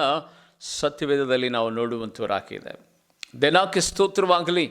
ಇವತ್ತು ಈ ದೇವರ ಸಂದೇಶವನ್ನು ಆಲಿಸುತ್ತಿರುವಂಥ ದೇವ ಮಗುವೆ, ಜೀವಿತದಲ್ಲಿ ಇದು ನನ್ನಿಂದ ಆಗಲ್ಲ, ಇದು ನನ್ನಿಂದ ಸಾಧ್ಯವಿಲ್ಲ, ಇನ್ನೇನು ಇದರ ವಿಷಯದಲ್ಲಿ ನಾನು ತಲೆ ಕೆಡಿಸ್ಕೊಳ್ಳೋದಿಲ್ಲ ಎಂಬುದಾಗಿ ಬಿಟ್ಟಿರುವಂಥ ಸಂಗತಿಗಳ ವಿಷಯಗಳಲ್ಲಿ ಒಂದು ವೇಳೆ ನೀನು ಸೋತು ಹೋಗಿರುವುದಾದರೆ ಸೋಲಬೇಡ. ಯೇಸುವಿನ ನಾಮದಲ್ಲಿ ನಿನಗೆ ಯಾವ ಸಂಗತಿಗಳನ್ನು ದೇವರು ಕೊಟ್ಟಿದ್ದಾನೋ, ಯಾವ ಕೆಲಸವನ್ನು ದೇವರು ಕೊಟ್ಟಿದ್ದಾನೋ, ಯಾವ ಕಾರ್ಯವನ್ನು ದೇವರು ಕೊಟ್ಟಿದ್ದಾನೋ, ಆ ಕಾರ್ಯದಲ್ಲಿ ಪಟ್ಟು ಬಿಡದೆ ನೀನು ಅದನ್ನು ಖಂಡಿತವಾಗಿ ಒಂದಲ್ಲ ಒಂದು ದಿನ ಇದರಲ್ಲಿ ನಾನು ಜಯವನ್ನು ಹೊಂದುತ್ತೇನೆ ಎಂಬುದಾಗಿ ನೀನು ದೃಢ ನಿರ್ಧಾರವನ್ನು ಇವತ್ತು ತೆಗೆದುಕೊಂಡು ಆ ಕಾರ್ಯದಲ್ಲಿ ಮುನ್ನುಗ್ಗುವುದಾದರೆ ಒಂದಲ್ಲ ಒಂದು ದಿನ ನಿನ್ನನ್ನು ಸಹ ದೇವರು ಆ ಕೆಲಸದ ವಿಷಯದಲ್ಲಿ ಜಯವನ್ನು ಕೊಡುತ್ತಾನೆ, ಆಶೀರ್ವಾದ ಮಾಡುತ್ತಾನೆ. ಬಿದ್ದಿರುವ ಸ್ಥಳದಲ್ಲಿ ಬಿದ್ದಿರುವುದಕ್ಕೆ ಹೋಗಬೇಡ. ಬೈಬಲ್ ಹೇಳ್ತದೆ, ಬಿದ್ದವನು ತಿರುಗಿ ಏಳುತ್ತಾನಂತೆ. ಯಾಕೆಂದರೆ ಸತ್ಯವೇದ ಸ್ಪಷ್ಟಪಡಿಸ್ತದೆ, ನೀತಿವಂತನು 7 ಸಾರಿ ಬಿದ್ದರೂ ದೇವರು 7 ಸಾರಿ ಅವನನ್ನು ಮೇಲಕ್ಕೆ ಎತ್ತುತ್ತಾನಂತ. ದಾವೀದನು ಬಿದ್ದು ಹೋದಂಥ ಮನುಷ್ಯನಾಗಿದ್ದನು. ತಿರುಗಿ ಆತನು ಪೇತ್ರನೆಂಬ ಬಂಡೆಯ ಮೇಲೆ ಸಭೆ ಕಟ್ಟುವ ಹಾಗೆ ದೇವರು ಆತನ ಮೂಲಕವಾಗಿ ಒಂದು ದೊಡ್ಡದಾದಂಥ ಕಾರ್ಯವನ್ನು ನಡೆಸಿದನು. ಯಾಕೋಬನು ಬಿದ್ದು ಹೋದಂಥ ಮನುಷ್ಯನಾಗಿದ್ದನು. ಅವನಿಗೆ ಇಸ್ರಾಯೇಲ್ ಎಂಬುದಾಗಿ ದೇವರು ಕರೆದಂಥ ಕ್ರಿಯೆಯನ್ನು ನಾವು ನೋಡುತ್ತೇವೆ. ಇನ್ನು 2 ಘಟನೆಗಳು ನನಗೆ ಜ್ಞಾಪಕ ಬರ್ತಾ ಇದೆ. ಪ್ರೀತಿಯೊಳ್ಳ ದೇವಜನರೇ, ಪಟ್ಟು ಬಿಡದೆ ಕಾರ್ಯವನ್ನು ಸಾಧಿಸಿ ಜಯ ಹೊಂದಿದಂಥ 2 ವ್ಯಕ್ತಿಗಳನ್ನು ನಿಮ್ಮ ಕಣ್ಣಿದ ನಲಿತಾ ಇರ್ತಾನೆ. ಯೇಸು ಸ್ವಾಮಿ ಒಂದು ದಿನ ಎರಿಕೋ ದಾರಿಯಲ್ಲಿ ಹೋಗ್ತಿರುವಂಥ ಸಂದರ್ಭದಲ್ಲಿ ಒಬ್ಬ ಕುರುಡ ದಾರಿಯ ಮೊಗಲಲ್ಲಿ ಕೂತುಕೊಂಡಿರ್ತಾನೆ. ಯೇಸು ಸ್ವಾಮಿ ಈ ಮಾರ್ಗದಲ್ಲಿ ಹೋಗುತ್ತಾ ಇದ್ದಾನೆ ಎಂಬುದಾಗಿ ಆತನಿಗೆ ತಿಳಿಯಲ್ಪಟ್ಟಂಥ ಸಂದರ್ಭದಲ್ಲಿ ಆತನು ಯೇಸುವನ್ನು ಕೂಗೋದಕ್ಕೆ ಪ್ರಾರಂಭ ಮಾಡ್ತಾನೆ. ತಾಯಿ ಗರ್ಭದಲ್ಲೇ ಹುಟ್ಟು ಕುರುಡನಾಗಿ ಹುಟ್ಟಿದಂಥ ಬಾರ್ತಿಮಾಯಿ ಎನ್ನುವಂಥ ಆ ಮನುಷ್ಯ ಆತನು ಕೂಗೋದಕ್ಕೆ ಪ್ರಾರಂಭ ಮಾಡ್ತಾನೆ. ಯೇಸುವೇ ಯೇಸುವೇ ಎಂಬುದಾಗಿ ಕೂಗುವಾಗ ಆ ರಸ್ತೆಯಲ್ಲಿ ಯೇಸುವನ್ನು ಹಿಂಬಾಲಿಸ್ತಿರುವಂಥ ಅನೇಕ ವ್ಯಕ್ತಿಗಳು ಆ ಕುರುಡನ ಬಾಯಿಯನ್ನು ಮುಚ್ಚಿಸ್ತಾ ಇರ್ತಾರೆ. ಏಯ್ ಭಿಕ್ಷಕ, ಬಾಯಿ ಮುಚ್ಕೊಂಡು ಕುತ್ಕೋ, ಗುರುವಿಗೆ ಯಾಕೆ ನೀನು ತೊಂದರೆ ಕೊಡ್ತಾ ಇದ್ದೀಯಾ? ನಿನ್ನ ಕೂಗನ್ನು ಆತನು ಕೇಳೋದಿಲ್ಲ. ನೀನು ನೋಡಿದರೆ ಭಿಕ್ಷಕ, ಆತನು ಲೋಕ ರಕ್ಷಕ. ಆ ರಕ್ಷಕನು ನಿನ್ನ ಸ್ವರವನ್ನು, ನಿನ್ನ ಶಬ್ದವನ್ನು ಕೇಳ್ತಾನ? ಬಾಯಿ ಮುಚ್ಕೊಂಡು ಕುತ್ಕೋ ಎಂಬುದಾಗಿ ಹೇಳಿದರೂ ಸಹ ಪಟ್ಟು ಬಿಡದೆ ಬಾರ್ತಿಮಾಯಿ ತಿರುಗಿ ಯೇಸುವೇ, ರಕ್ಷಕನೇ, ದಾವಿದ ಕುಮಾರನೇ, ನನ್ನನ್ನು ಕರುಣಿಸು ಎಂಬುದಾಗಿ ಅಷ್ಟು ಆರ್ಭಟಿಸಿ ಪಟ್ಟು ಬಿಡದೆ ಆತನು ಕೂಗುತ್ತಾ ಇದ್ದಾನೆ. ಆ ಸಂದರ್ಭದಲ್ಲಿ ಎಲ್ಲರ ಶಬ್ದ ಒಂದು ಕಡೆ ಇರುವುದಾದರೆ, ಬಹಳ ವೇದನೆಯಿಂದ ದುಃಖದಿಂದ ಕೂಗುತ್ತಾ ಇದ್ದಂಥ ಈತನ ಶಬ್ದ ಲೋಕರಕ್ಷಕನಾಗಿರುವ ಯೇಸು ಕ್ರಿಸ್ತನ ಕಿವಿಗೆ ಬೀಳುತ್ತದೆ. ಯೇಸು ಸ್ವಾಮಿ ಈತನ ಶಬ್ದವನ್ನು ಕೇಳಿ ತಿರುಗಿ ಆತನ ಬಳಿಗೆ ಬರ್ತಾನೆ. ಎಲ್ಲರೂ ಆಶ್ಚರ್ಯ ಪಡ್ತಾರೆ. ಇಲ್ಲಿ ಗಮನಿಸಬೇಕಾದ ಸಂಗತಿಯನ್ನು ಗೊತ್ತಾ? ಒಬ್ಬ ಲೋಕರಕ್ಷಕನಾಗಿರುವಂಥ ದೇವರು ಒಬ್ಬ ಭಿಕ್ಷುಕನ ಬಳಿನಲ್ಲಿ ಬಂದು ಕೇಳ್ತಾ ಇದ್ದಾನೆ, ನಾನು ನಿನಗೆ ಏನು ಮಾಡಬೇಕು ಅಂದುಕೊಳ್ಳುತ್ತೀ? ಆತನು ಹೇಳುತ್ತಾನೆ, ನೋಡುವುದಕ್ಕೆ ನನಗೆ ಕಣ್ಣಿಲ್ಲಪ್ಪ, ನನಗೆ ಕಣ್ಣು ಕೊಡು ಎಂಬುದಾಗಿ. ತಕ್ಷಣವೇ ಆ ಕಣ್ಣುಗಳನ್ನು ಮುಟ್ಟಿ ಯೇಸು ಸ್ವಾಮಿ ಆ ಹುಟ್ಟು ಕುರುಡನಿಗೆ ಕಣ್ಣನ್ನು ಕೊಡುತ್ತಾನೆ. ದೇವ ಮಕ್ಕಳೇ, ಇಲ್ಲಿ ಗಮನಿಸಬೇಕಾದಂಥ ಅಂಶ ಏನು ಗೊತ್ತಾ? ಒಂದು ವೇಳೆ ಜನರ ಮಾತನ್ನು ಕೇಳಿ ಆ ಬಾರ್ತಿಮಾಯಿ ಕೂಗೋದನ್ನು ನಿಲ್ಲಿಸಿದರೆ ಅವನ ಜೀವಿತದಲ್ಲಿ ಅದ್ಭುತಗಳ ನಡೀತಾನೆ ಇರಲಿಲ್ಲ. ಇವತ್ತು ಸಹ ನಿನ್ನ ಮನೆಯಲ್ಲಿ ಯೇಸುವೆ ಎಂಬುದಾಗಿ ನೀನು ಕೂಗ್ತಾ ಇರಬಹುದು. ಯೇಸು ಕ್ರಿಸ್ತನ ಸ್ವಂತ ರಕ್ಷಕನನ್ನಾಗಿ ಅಂಗೀಕಾರ ಮಾಡಿಕೊಂಡಿರಬಹುದು. ಇವತ್ತು ನಿನ್ನ ಕುಟುಂಬದವರೇ ನಿನ್ನ ಬಾಯನ್ನು ಮುಚ್ಚಿಸುವುದಕ್ಕೆ ಪ್ರಯತ್ನ ಪಡ್ತಾ ಇರಬಹುದು. ಯಾಕೆ? ದೇವರನ್ನು ನೀನು ನಂಬಿದೆ ಎಂಬುದಾಗಿ ನಿನ್ನ ಸ್ನೇಹಿತರು, ನಿನ್ನ ಬಂಧುಗಳು ನಿನ್ನನ್ನು ಅಸೂಯೆ ಪಡ್ತಾ ಇರಬಹುದು, ನಿನ್ನನ್ನು ಅವಮಾನಿಸ್ತಾ ಇರಬಹುದು. ಆದರೆ ಪಟ್ಟು ಬಿಡದೆ ಕರ್ತನ ಸನ್ನಿಧಾನದಲ್ಲಿ ದೇವ ಮಗುವೆ ನೀನು ಕೂಗುತ್ತಾ ಇರುವುದಾದರೆ ಖಂಡಿತವಾಗಿಯೂ ಆ ಭರ್ತಿಮಾಯ ಶಬ್ದಕ್ಕೆ ಕಿವಿಗೊಟ್ಟಂಥ ಏಸಯ್ಯ ಈಗಲೇ ಯೇಸುವಿನ ನಾಮದಲ್ಲಿ ನಿನ್ನ ಶಬ್ದಕ್ಕೆ ಕಿವಿಗೊಟ್ಟು ನಿನ್ನ ಜೀವಿತದಲ್ಲಿರುವಂಥ ಎಲ್ಲ ತಡೆಗಳನ್ನು ದೂರ ಸರಿಸಿ ಇವತ್ತೇ ನೀನು ಬಿದ್ದಿರುವಂಥ ಸ್ಥಳದಿಂದ ಆತನು ನಿನ್ನನ್ನು ಮೇಲಕ್ಕೆತ್ತುವುದಕ್ಕೆ ಸಾಮರ್ಥ್ಯವುಳ್ಳವನಾಗಿದ್ದಾನೆ. ಅದಕ್ಕಾಗಿ ಅವರೇ ಏನು ಹೇಳುತ್ತಾರೆ, ಇವರೇನು ಹೇಳುತ್ತಾರೆ, ಅವರೇನೋ ಮಾತನಾಡುತ್ತಾರೆ, ಮರ್ಯಾದೆ ಪ್ರಶ್ನೆ ಎಂಬುದಾಗಿ ಹೇಳುವಂಥವರು ಯಾರು ಸದಾ ನಮ್ಮ ಜೀವಿತದಲ್ಲಿ ಒಳ್ಳೆಯದನ್ನು ಮಾಡುವವರಲ್ಲ. ಹಸಿದಾಗ ನಮಗೆ ಊಟ ಕೊಡುವಂಥ ವ್ಯಕ್ತಿಗಳು ಅವರಲ್ಲ. ಅನಾರೋಗ್ಯದಲ್ಲಿ ನಮಗೆ ಬಂದು ಮಾತನಾಡಿಸುವಂಥ ಸಂಬಂಧಿಕರು ಅವರಲ್ಲ.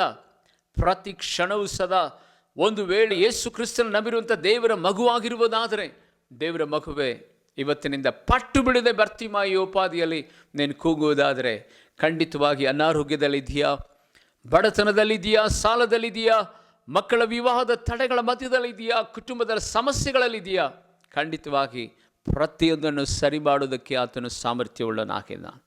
ಎರಡನೇ ಒಬ್ಬ ವ್ಯಕ್ತಿ ಎಲಿಯ. 3.5 ವರ್ಷಗಳ ಕಾಲ ಮಳೆ ಬಾರದ ಘೋರವಾದಂಥ ಬರಗಾಲದ ಸ್ಥಿತಿನಲ್ಲಿರುವಂಥ ಸಂದರ್ಭದಲ್ಲಿ ಕರ್ಮೇಲ್ ಪರ್ವತವನ್ನು ಆತನು ಹತ್ತಿ ಕರ್ತನನ್ನು ಪ್ರಾರ್ಥನೆ ಮಾಡೋದಕ್ಕೆ ಸಿದ್ಧನಾಗ್ತಾನೆ. ಮೊಣಕಾಲನ್ನು ಊರಿ ತನ್ನ ತಲೆಯನ್ನು ಆ ಮೊಣಕಾಲಿನ ಮಧ್ಯದಲ್ಲಿ ಇಟ್ಟು ಆತನು ಪ್ರಾರ್ಥನೆ ಮಾಡಿ ತನ್ನ ಶಿಷ್ಯನಾಗಿರುವಂಥ ಗೆಹಜಿಗೆ ಕರೆದು ಹೇಳ್ತಾ ಇದ್ದಾನೆ, ಬಾರಪ್ಪ ಇಲ್ಲಿ ಹೊರಗಡೆ ಹೋಗಿ ನೋಡು, ಏನಾದರೂ ಮಳೆ ಬೀಳುವಂಥ ಸೂಚನೆ ಇದೆಯಾ ಎಂಬುದಾಗಿ ಕೇಳುವಾಗ, ಇಲ್ಲ, ಬಿಸಿಲಿನ ವಾತಾವರಣ ಇದೆ, ಎಲ್ಲಿ ನೋಡಿದರೂ ಸದಾ ಮೋಡದ ವಾತಾವರಣವೇ ಇಲ್ಲ ಎಂಬುದಾಗಿ ಆ ಶಿಷ್ಯನು ಬಂದು ಹೇಳ್ತಾನೆ. ಇನ್ನೊಂದು ಸ್ವಲ್ಪ ಪ್ರಾರ್ಥನೆ ಮಾಡ್ತಾನೆ, 2ನೇ ಸಾರಿ ಮತ್ತೆ ತಿರುಗಿ ತನ್ನ ಶಿಷ್ಯನಿಗೆ ಹೇಳ್ತಾನೆ, ಹೋಗಿ ನೋಡು, ಮೋಡದ ವಾತಾವರಣ ಇದೆಯಾ, ಮಳೆ ಬೀಳುವಂಥ ವಾತಾವರಣ ಇದೆಯಾ ಅಂತ. ಏನು ವಾತಾವರಣವಿಲ್ಲ, ಮೋಡದ ವಾತಾವರಣವೇ ಇಲ್ಲ ಎಂಬುದಾಗಿ ತನ್ನ ಶಿಷ್ಯನು ಬಂದು ಹೇಳ್ತಾನೆ. ಆ ವೇಳೆಯಲ್ಲಿ 3, 4, 5, 6ನೇ ಸಾರಿ ಪದೇ ಪದೇ ತನ್ನ ಶಿಷ್ಯನನ್ನು ಕರೆದು, ನೋಡು, ಮಳೆ ಬೀಳುವ ಏನಾದರೂ ವಾತಾವರಣ, ಮೋಡಗಳು ಉಂಟಾಗ್ತಾ ಇದ್ದವ ಎಂಬುದಾಗಿ ಕೇಳುವಂಥ ಸಂದರ್ಭದಲ್ಲಿ ಆತನು ಹೇಳ್ತಾನೆ, ಆದರೆ ಯಾವ ವಿಧವಾದಂಥ ಮೋಡಗಳಿಲ್ಲ, ಮಿಂಚುಗಳಿಲ್ಲ, ಆಕಾಶ ಹೇಗಿದೆಯೋ ಆ ಸಮುದ್ರದ ಮೇಲೆ ಅದೇ ರೀತಿಯಾಗಿ ಆಕಾಶ ಹೊಳಿತಾ ಇದೆ, ಯಜಮಾನನೇ ಎಂಬುದಾಗಿ ಹೇಳಿ ತನ್ನ ಶಿಷ್ಯನು ಹೇಳ್ತಾನೆ. 7ನೇ ಸಾರಿ ಪಟ್ಟು ಬಿಡದೆ ಆತನು ದೇವ ಸನ್ನಿಧಾನದಲ್ಲಿ ಪ್ರಾರ್ಥನೆ ಮಾಡ್ತಾನೆ. ಪ್ರಾರ್ಥನೆ ಮಾಡಿ ತನ್ನ ಶಿಷ್ಯನಿಗೆ ಹೋಗಿ, ನೋಡು, ಸಮುದ್ರದ ಮೇಲೆ ಏನಾದರೂ ಮೋಡದ ವಾತಾವರಣ ಇದೆ ಎಂಬುದಾಗಿ ಕೇಳುವಾಗ ಆ ಶಿಷ್ಯನು ಎಲಿಯನಿಗೆ ಬಂದು ಹೇಳ್ತಾನೆ, ಈಗೋ ಅಂಗೈಯಷ್ಟು ಮೋಡ ಮಾತ್ರ ಆ ಸಮುದ್ರದ ಆಕಾಶ ಮಂಡಲದಲ್ಲಿ ಇದೆ ಎಂಬುದಾಗಿ ಹೇಳುವಾಗ ಆ ಎಲಿಯನು ಹೇಳ್ತಾನೆ, ಹೋಗು, ಅಹಾಬನೆಂಬ ಆ ರಾಜನಿಗೆ ಕುದುರೆಯನ್ನು, ರಥವನ್ನು ಸಿದ್ಧಪಡಿಸಿಕೊಂಡು ಬೇಗನೆ ಅರಮನೆಗೆ ಹೋಗಬೇಕೆಂಬುದಾಗಿ ಹೇಳು, ಇಲ್ಲ ಅಂದರೆ ಆ ಮಳೆಯ ಮಧ್ಯದಲ್ಲಿ ಸಿಕ್ಕಿ ಹಾಕಿಕೊಂಡು ಅನಾಹುತಕ್ಕೆ ಈಡಾಗಬಹುದು, ಆತನಿಗೆ ಬೇಗನೆ ಹೋಗಿ ಹೇಳು ಎಂಬುದಾಗಿ. ಆತ್ಮೀಯ ದೇವಜನರೇ, ಎಲಿಯನು 7ನೇ ಸಾರಿ ಪ್ರಾರ್ಥನೆ ಮಾಡುವಂಥ ಸಂದರ್ಭದಲ್ಲಿ ಅಂಗೈಯಷ್ಟು ಮೋಡ ಮಹಿಮೆಯಾದಂಥ ಮಳೆಯನ್ನು ಕೊಟ್ಟಿತು ಎಂಬುದಾಗಿ ಸತ್ಯವೇದದಲ್ಲಿ ನಾವು ನೋಡುತ್ತೇವೆ. ಇದನ್ನೇ ಮಹಾಪಂಡಿತರಾಗಿರುವಂಥ ಸೇವಕರುಗಳು ಬಹಳ ವಿಶೇಷತೆಯಿಂದ ಇದನ್ನು ವಿವರಣೆ ಮಾಡ್ತಾರೆ. ಯಾರು ಬೇಜಾರಾಗಬೇಡ್ರಿ, ಬಹಳ ಜನರಲ್ಲ, ಕೆಲವು ಸೇವಕರುಗಳು. ಅಂದರೆ ಎಲಿಯನು 7 ಸಾರಿ ಪ್ರಾರ್ಥನೆ ಮಾಡಿದ, ನಿಮ್ಮ ಮನೆಯಲ್ಲಿ 7 ಸಾರಿ ಪ್ರಾರ್ಥನೆ ಮಾಡಿದರೆ ನಿಮ್ಮ ಮನೆಯಲ್ಲಿ ಬಿಡುಗಡೆ ಆಗ್ತದೆ. ಯಾಕೆಂದರೆ ನಾಮಾನು 7 ಸಾರಿ ಯೊರ್ದಾನ್ ಹೊಳೆಯಲ್ಲಿ ಆತನು ಮುಳುಗಿದ್ರಿಂದ ಅದ್ಭುತಗಳು ನಡೀತು ಅಂತ. ಅದಕ್ಕಾಗಿ 7 ಸಾರಿ 7 ವಾರ ಪ್ರಾರ್ಥನೆಗೆ ಬಂದರೆ, 7 ಬುಧವಾರ, 7 ಶುಕ್ರವಾರ, 7 ಶನಿವಾರ ನಿಮ್ಮ ಮನೆಯಲ್ಲಿ ಪ್ರಾರ್ಥನೆ ಮಾಡಿದರೆ ಖಂಡಿತವಾಗಿಯೂ ದೇವರು ನಿಮಗೆ ದೊಡ್ಡ ಅದ್ಭುತಗಳನ್ನು ನಡೆಸ್ತಾರೆ ಎಂಬುದಾಗಿ ಹೇಳುವ ಜನರುಂಟು. ಹಾಗೆಲ್ಲ ಅಲ್ಲ ಸಿಸ್ಟರ್, ಸಹೋದರ ಸಹೋದರಿ ಅಥವಾ ಸೇವಕನೇ, 7 ಪರಿಪೂರ್ಣತೆಗೆ ಗುರುತಾಗಿರುವಂಥದ್ದಾಗಿದೆ ವಿನಃ ಅದು 7 ದಿನಗಳ ಕಾಲ ಮನೆಯಲ್ಲಿ ಪ್ರಾರ್ಥನೆ ಮಾಡಿದರೆ ಅಥವಾ 7 ವಾರಗಳು ದೇವರ ಆಲಯಕ್ಕೆ ಬಂದರೆ ಅದ್ಭುತಗಳು ನಡೆಯೋದಿಲ್ಲ. ಅದ್ಭುತಗಳು ಯಾವಾಗಲೂ ಸದಾ ನಂಬಿಕೆ ಮತ್ತು ಪಟ್ಟು ಹಿಡಿದು ಪ್ರಾರ್ಥನೆ ಮಾಡುವಾಗ ಮಾತ್ರ ಅದ್ಭುತಗಳು ನಡೀತದೆ. ಯೇಸುವಿನ ನಾಮದಲ್ಲಿ ಆತ್ಮೀಯ ದೇವಜನರೇ, ನನ್ನನ್ನು ಗಮನಿಸ್ತಾ ಇದ್ದೀರಾ?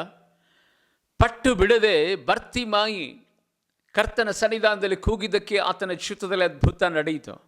ಪಟ್ಟು ಬಿಡದೆ 7 ಸಾರಿ ಪ್ರಾರ್ಥನೆ ಮಾಡಿದ ನಂತರ ಅಂಗೆಯಷ್ಟು ಮೋಡ ಇಡೀ ವಿಶ್ವದಲ್ಲಿ ಘೋರವಾದ 3.5 ವರ್ಷದ ಬರಗಾಲವನ್ನು ನೀಗಿಸಿತು ಎಂಬುದಾಗಿ ಸತ್ಯವೇದದಲ್ಲಿ ನಾವು ನೋಡುವಂತವರಾಗಿದ್ದೇವೆ. ಅದಕ್ಕೆ ದೇವರ ವಾಗ್ದಾನ ವಚನದಲ್ಲಿ ನಾವು ನೋಡ್ತಾ ಇದ್ದೇವೆ, ಬಿದ್ದು ಹೋದವರು ತಿರುಗಿ ಏಳುವುದಿಲ್ಲವೋ ಎಂಬುದಾಗಿ. ಖಂಡಿತವಾಗಿಯೂ ನಾವು ಎಷ್ಟೇ ವಿಧದಲ್ಲಿ ಆತ್ಮಿಕತೆ ವಿಷಯದಲ್ಲಿ, ಕೌಟುಂಬಿಕ ವಿಷಯದಲ್ಲಿ, ಬಿಸಿನೆಸ್ಸಿನ ವಿಷಯದಲ್ಲಿ, ವೈಯಕ್ತಿಕವಾದಂಥ ಜೀವಿತದ ವಿದ್ಯಾಭ್ಯಾಸದ ವಿಷಯದಲ್ಲಿ ಇವತ್ತು ನೀನು ಎಲ್ಲಿ ಬಿದ್ದಿದೆಯೋ ಮೇಲೆ ಕೇಳಬೇಕಂದ್ರೆ ಪಟ್ಟು ಬಿಡದೆ, ಯಾವ ಪಟ್ಟು? ಹೊಡೆದ ಪಟ್ಟು. ಪಟ್ಟು ಬಿಡದೆ ನೀನು ಪ್ರಾರ್ಥನೆ ಮಾಡುವುದಾದರೆ, ಪಟ್ಟು ಬಿಡದೆ ದೇವರಿಗೆ ಅಂಟುಕೊಳ್ಳುವುದಾದರೆ, ಪಟ್ಟು ಬಿಡದೆ ನಿನ್ನ ಕಾರ್ಯದಲ್ಲಿ ನೀನು ಮುನ್ನುಗ್ಗುವುದಾದರೆ ಖಂಡಿತವಾಗಿ ಅದ್ಭುತಗಳ ಮೇಲೆ ಅದ್ಭುತಗಳನ್ನು ನಿನಗೂ ನಿನ್ನ ಕುಟುಂಬಕ್ಕೆ ದೇವರು ಅನುಗ್ರಹಿಸುವಂಥವನಾಗಿದ್ದಾನೆ. ಪಟ್ಟು ಬಿಡದೆ ದೇವರೊಟ್ಟಿಗಿರ್ತೀಯಾ? ಪಟ್ಟು ಬಿಡದೆ ಪ್ರಾರ್ಥಿಸ್ತೀಯಾ? ಪಟ್ಟು ಬಿಡದೆ ನಿನ್ನ ಕೆಲಸವನ್ನು ಮಾಡೋದಕ್ಕೆ, ವಿದ್ಯಾಭ್ಯಾಸವನ್ನು ಮಾಡೋದಕ್ಕೆ ನಿರ್ಧರಿಸ್ತೀಯಾ? ದೇವರು ನಿನ್ನನ್ನು ಆಶೀರ್ವಾದ ಮಾಡಲಿ. ಕಣ್ಣುಗಳನ್ನು ಮುಚ್ಚಿ ಪ್ರಾರ್ಥನೆ ಮಾಡು. ನಜರೇತಿನ ಯೇಸುವಿನ ನಾಮದಲ್ಲಿ ತಂದೆಯಾದ ದೇವ, ನಿನ್ನ ಉನ್ನತವಾದ ದೈವ ಪ್ರಸನ್ನತೆಗಾಗಿ ನಾವು ಸ್ತೋತ್ರ ಮಾಡುತ್ತೇವೆ. ನಿನ್ನ ಪರಿಶುದ್ಧವಾದಂಥ ಕರ್ತನೆ ಸ್ವಾಮಿ ಕರಗಳು ಈಗಲೇ ಈ ಸಂದೇಶವನ್ನು ಆಲಿಸುತ್ತಿರುವಂಥ ಒಬ್ಬೊಬ್ಬರ ಹೃದಯ ಮನಗಳನ್ನು ಸ್ಪರ್ಶಿಸಲಿ ಎಂಬುದಾಗಿ ನಾನು ಬೇಡಿಕೊಳ್ಳುತ್ತೇನೆ. ಯೇಸುವಿನ ನಾಮದಲ್ಲಿ ನಿರಾಸೆಯಿಂದ, ನಿಸ್ಪೃಹದಿಂದ ಜೀವಿತದಲ್ಲಿ ನಾನು ಏನು ಸಾಧನೆ ಮಾಡಲಿಲ್ಲ, ನನ್ನ ಬದುಕು ಇಷ್ಟೇ ಎಂಬುದಾಗಿ ದೇವರೇ ಕರ್ತನೆ ಸ್ವಾಮಿ, ಇವತ್ತು ಕಳವಳ ಕುಗ್ಗುವಿಕೆಯಿಂದ ಬಳಲಿರುವಂಥ ನಿನ್ನ ಮಕ್ಕಳ ಹೃದಯದಲ್ಲಿ ಈ ವಾಕ್ಯ ಯೇಸುವಿನ ನಾಮದಲ್ಲಿ ಕಾರ್ಯ ಮಾಡಲಿ. ದೇವರೇ, ಬಿದ್ದಿರುವಂಥ ಕರ್ತನೆ ಪ್ರತಿಯೊಬ್ಬರು ಏಳುತ್ತಾರೆ ಎಂಬುದಾಗಿ ಹೇಳುವಂಥ ದೇವಾಕರ್ತನೆ ನಿನ್ನ ನುಡಿಗಾಗಿ ನಾನು ಸ್ತೋತ್ರ ಮಾಡುತ್ತೇನೆ. ಯೇಸುವಿನ ನಾಮದಲ್ಲಿ ಈ ವಾಗ್ದಾನ ಪ್ರತಿಯೊಬ್ಬರಿಗೂ ಸದಾ ಚೈತನ್ಯವನ್ನು ದೇವರೇ ಅನುಗ್ರಹಿಸಲಿ, ಹುಮ್ಮಸ್ಸನ್ನು ಕೊಡಲಿ ಎಂಬುದಾಗಿ ನಾನು ಪ್ರಾರ್ಥನೆ ಮಾಡುತ್ತೇನೆ. ಯೇಸುವಿನ ನಾಮದಲ್ಲಿ ದೇವಾಕರ್ತನೆ ಸ್ವಾಮಿ, ದೇವರೇ ಪೇತ್ರನಿಗಾಗಿ, ದೇವರೇ ಕರ್ತನೆ ಯಾಕೋಬನಿಗಾಗಿ ನೀನು ನಡೆಸಿದಂಥ ಅದ್ಭುತ ಅವರ ಜೀವಿತದಲ್ಲಿ ದೇವರೇ ಪಟ್ಟು ಸಡಿಲಿಸದೆ ನಿನ್ನೊಟ್ಟಿಗೆ ಜೀವಿಸಿದಾಗ ಮಾಡಿದಂಥ ಮಹತ್ ಕಾರ್ಯಗಳು ದೇವರೇ ಇವರ ಕುಟುಂಬದಲ್ಲಿ ನಡೆಯಲಿ. ದೇವರೇ ಕರ್ತನೆ ಬರ್ತಿಮಾಯಿ, ದೇವರೇ ಎಲಿಯನ ಜೀವಿತದಲ್ಲಿ ನಡೆದಂಥ ಅದ್ಭುತಗಳು ಇವರ ಕುಟುಂಬಗಳಲ್ಲಿ ನಡೆಯಲಿ ಎಂಬುದಾಗಿ ನಾನು ಪ್ರಾರ್ಥನೆ ಮಾಡುತ್ತೇನೆ. ಯೇಸುವಿನ ನಾಮದಲ್ಲಿ ಎಲ್ಲ ಅಲುಷ್ಯದ ಸೋಮಾರಿತನದ ದುರಾತ್ಮಗಳನ್ನು ಕಟ್ಟಿ ಮುರಿದು ಬೆಂದಿಸ್ತೇನೆ ರಾಜ. ಪ್ರತಿಯೊಬ್ಬರಲ್ಲೂ ಸದಾ ದೇವರೇ ಕರ್ತನೆ ಪಟ್ಟು ಹಿಡಿದು ದೇವರೇ ನಿನ್ನನ್ನು ದೃಷ್ಟಿಸಿ ನಿನ್ನಿಂದ ಬಲ ಹೊಂದಿ ನಿಮ್ಮ ನಾಮವನ್ನು ಘನಪಡಿಸುವಂಥ ಕರ್ತನೆ ಕೃಪೆಗೆ ಪಾತ್ರ ಆಗಬೇಕೆಂಬುದಾಗಿ ನಾನು ಪ್ರಾರ್ಥಿಸ್ತೇನೆ. ಜನರನ್ನು ಆಶೀರ್ವಾದ ಮಾಡಪ್ಪ. ಈ ದಿನದ ನಿನ್ನ ಮಕ್ಕಳ ಪ್ರಯಾಣದಲ್ಲಿ ಜೊತೆಗಾರನಾಗಿ ಯೇಸುವಿನ ನಾಮದಲ್ಲಿ ಹೊಸ ಉದ್ಯೋಗಗಳನ್ನು, ಹೊಸ ವಿಧವಾದಂಥ ಗೃಹ ಪ್ರವೇಶಗಳನ್ನು, ಹೊಸದಾಗಿ ಕರ್ತನ ರಿಜಿಸ್ಟ್ರೇಷನ್ಸ್ ಆಗ್ತಿರುವಂಥ ಎಲ್ಲ ಪ್ರಾಪರ್ಟಿಗಳಲ್ಲಿ ನಿನ್ನ ದೈವಿಕವಾದ ಪ್ರಸನ್ನತೆ ಚಲಿಸಲಿ. ಇವತ್ತು ತಾನೇ ಬರ್ತ್ಡೇ, ಮ್ಯಾರೇಜ್ ಡೇ, ವಿವಾಹ ವಾರ್ಷಿಕೋತ್ಸವವನ್ನು ಆಚರಿಸಿಕೊಳ್ಳುತ್ತಿರುವಂಥ ನಿನ್ನ ಮಕ್ಕಳನ್ನು ಹೆಸರಾಗಿ ನೀನು ಆಶೀರ್ವಾದ ಮಾಡಬೇಕೆಂಬುದಾಗಿ ಪ್ರಾರ್ಥಿಸ್ತೇನೆ. ದೇವರೇ, ವಿವಾಹದ ಮಾತುಕತೆಗಳನ್ನು ಆಶೀರ್ವಾದ ಮಾಡು ಯೇಸು ಕ್ರಿಸ್ತನ ನಾಮದಲ್ಲಿ. ದೇವರೇ, ಇವತ್ತು ಅನೇಕ ಜನರಿಗೆ ದೇವರೇ ಕರ್ತನೆ ಅನೇಕ ದಿನಗಳಿಂದ ಪ್ರಮೋಷನ್ಗಾಗಿ ವೆಯ್ಟ್ ಮಾಡ್ತಿರೋದಾದರೆ ಪ್ರಮೋಷನ್ಗಳು ಉಂಟಾಗಲಿ ಯೇಸುವಿನ ನಾಮದಲ್ಲಿ. ಕರ್ತನೆ, ಬರುತ್ತಿರುವಂಥ ರಿಸಲ್ಟ್ಗಳ ಎಕ್ಸ್ಪೆಕ್ಟೇಷನ್ ಮಾಡ್ತಿರೋದಾದರೆ ರಿಸಲ್ಟ್ಗಳಲ್ಲಿ ಕರ್ತನೆ ಟಾಪ್ ಮೋಸ್ಟಲ್ಲಿ ಔಟ್ನಲ್ಲಿ ಬರಲಿಕ್ಕಾಗುವಂತೆ ನೀನು ಕೃಪೆ ಮಾಡು ಯೇಸುವಿನ ನಾಮದಲ್ಲಿ. ದೇವರೇ, ಮನೆ ಬಿಟ್ಟು ಮನೆ ಸೇರುವ ತನಕ ನಿನ್ನ ಕೃಪಾ ಹಸ್ತ ನಿನ್ನ ಮಕ್ಕಳನ್ನು ಕರ್ತನೆ ಪರಾಂಬರಿಸಿ ನಡೆಸಲಿ. ಇವತ್ತು ಕಾಣಿಕೆಯನ್ನು ಕಳಿಸಿದಂಥ ದೇವರೇ ಕರ್ತನೆ ಪದ್ಮಾ ಸಿಸ್ಟರ್ ಮಡ್ಯ ಅವರಿಗಾಗಿಯೂ ಪ್ರತ್ಯೇಕವಾಗಿ ಸುವರ್ಣ ಗಂಗಮ್ಮ ಮಗಳಿಗಾಗಿ ನಾವು ಪ್ರಾರ್ಥನೆ ಮಾಡುತ್ತೇವೆ ಯೇಸುವಿನ ನಾಮದಲ್ಲಿ. ದೇವರೇ, ಇಬ್ಬರು ಮಕ್ಕಳನ್ನು ಇವರು ಮಾಡುವಂಥ ಕರ್ತನೆ ಸ್ವಾಮಿ ಪ್ರಯಾಸಗಳನ್ನು, ಇವರ ಮಕ್ಕಳ ವಿದ್ಯಾಭ್ಯಾಸವನ್ನು, ಇವರ ಕುಟುಂಬವನ್ನು ಆಶೀರ್ವಾದ ಮಾಡಿರಿ. ಇನ್ನು ಸನ್ನಿಧಿ ಸೇವೆಗಾಗಿ ಈ ಕಾಣಿಕೆಗಳನ್ನು ದೇವರೇ ಉಪಯೋಗ ಮಾಡುವಾಗ ಯೇಸುವಿನ ನಾಮದಲ್ಲಿ ಪದ್ಮಾ ಸಿಸ್ಟರ್ ಮತ್ತು ಸುವರ್ಣ ಗಂಗಮ್ಮನನ್ನು ನೀನು ಆಶೀರ್ವಾದ ಮಾಡಪ್ಪ. ಪ್ರತ್ಯೇಕವಾಗಿ ಸಂದೇಶವನ್ನು ಕೇಳುತ್ತಿರುವಂಥ ಅನೇಕರ ಜೀವಿತದಲ್ಲಿ ಹಣದ ಮುಗ್ಗಟ್ಟು ದೇವರೇ ಇರುವುದಾದರೆ, ಸಾಲದ ಸುಳಿಯಲ್ಲಿ ಸಿಕ್ಕಿಕೊಂಡಿರುವುದಾದರೆ, ಅನಾರೋಗ್ಯದಿಂದ ಬಳಲುತ್ತಿರುವುದಾದರೆ ಅವರ ಜೀವಿತದಲ್ಲಿ ಇರುವಂಥ ಎಲ್ಲ ವಿಧವಾದ ಆರ್ಥಿಕ ಮುಗ್ಗಟ್ಟನ್ನು ನೀಗಿಸಿ ದೇವರೇ ಕೈಯನ್ನು ಬಲಪಡಿಸಿ ನಡೆಸಬೇಕೆಂದು ಯೇಸುವಿನ ನಾಮದಲ್ಲಿ ಬೇಡಿ ಪ್ರಾರ್ಥಿಸ್ತೇನೆ ಪರಲೋಕದ ತಂದೆಯಾದ ದೇವರೇ. ಆಮೇನ್, ಆಮೇನ್. ಆತ್ಮೀಯ ದೇವಜನರೇ, ಈ ಒಳ್ಳೆಯ ಸಂದೇಶವನ್ನು ಅನೇಕ ಜನರಿಗೆ ನೀವು ಶೇರ್ ಮಾಡಿರಿ. ಇವತ್ತು ರಾತ್ರಿ ನಡೆಯುವಂಥ ಕುಟುಂಬ ಪ್ರಾರ್ಥನೆಯಲ್ಲಿ ತಪ್ಪದ ರೀತಿಯಲ್ಲಿ ನೀವು ಭಾಗವಹಿಸಿರಿ. ಕರ್ತನು ನಿಮ್ಮನ್ನು ಆಶೀರ್ವಾದ ಮಾಡಲಿ. Thank you.